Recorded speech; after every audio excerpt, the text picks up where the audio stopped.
the quiet tyranny of the HOA. For most Americans, the home is more than wood and brick, it is a sanctuary, a sacred space where we live freely, raise families, and pursue the ever-elusive promise of the American dream.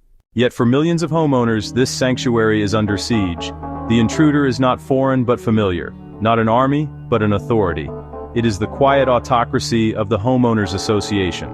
Once designed as humble caretakers, many HOAs have drifted into the role of petty tyrants. They police lawns, dictate door colors, and levy fines with the zeal of monarchs.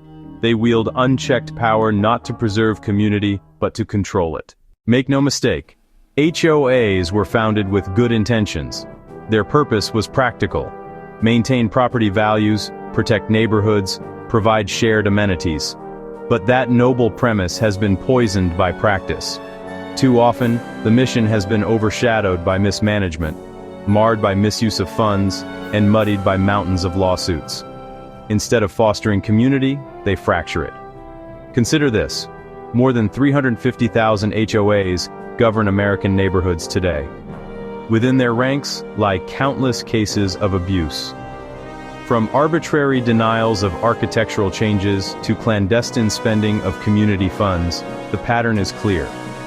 HOAs betray the very homeowners they were meant to serve. And the most insidious offense is not about shrubs or shingles, it is about rights. Discrimination cloaked in regulation. History reminds us that tyranny often wears the mask of law, and today we see HOAs repeating this error. A recent federal lawsuit in Virginia revealed an HOA that banned religious groups from using community clubhouses. What they prohibited was not a party, it was prayer. Not recreation, it was religion. Such actions are not only violations of federal law, they are affronts to liberty itself. This is not about paint colors. This is not about pets. This is about principle. This is about the right to live free from arbitrary control. This is about the promise that your home remains your castle, not your cage. When boards flout the law, they fracture trust. When they spend in secrecy, they steal transparency. And when they punish dissent, they poison community. Those who resist face fines, harassment, even social exile. What began as neighbors helping neighbors has too often become neighbors ruling neighbors. But here's the truth they fear. Power still belongs to the people. Legal protections exist, and justice can prevail. Yet justice alone is not enough. Courage is required. Homeowners must rise, reclaim their voice, and reassert their vote.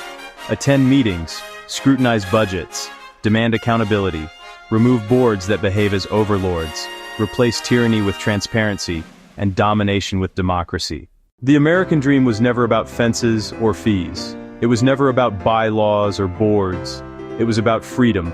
It was about dignity. It was about the promise that in this country, every man and woman may say, "My home is my sanctuary, my refuge, my right." So let us stand together. Let us speak with one voice. Let us insist that the walls of our homes remain strong not only against wind and weather, but against the creeping tyranny of unchecked authority. Because in the end, a neighborhood is not defined by its gates, but by its goodwill. Not by its fines, but by its freedoms. And not by the power of a board, but by the dignity of the people who call it home.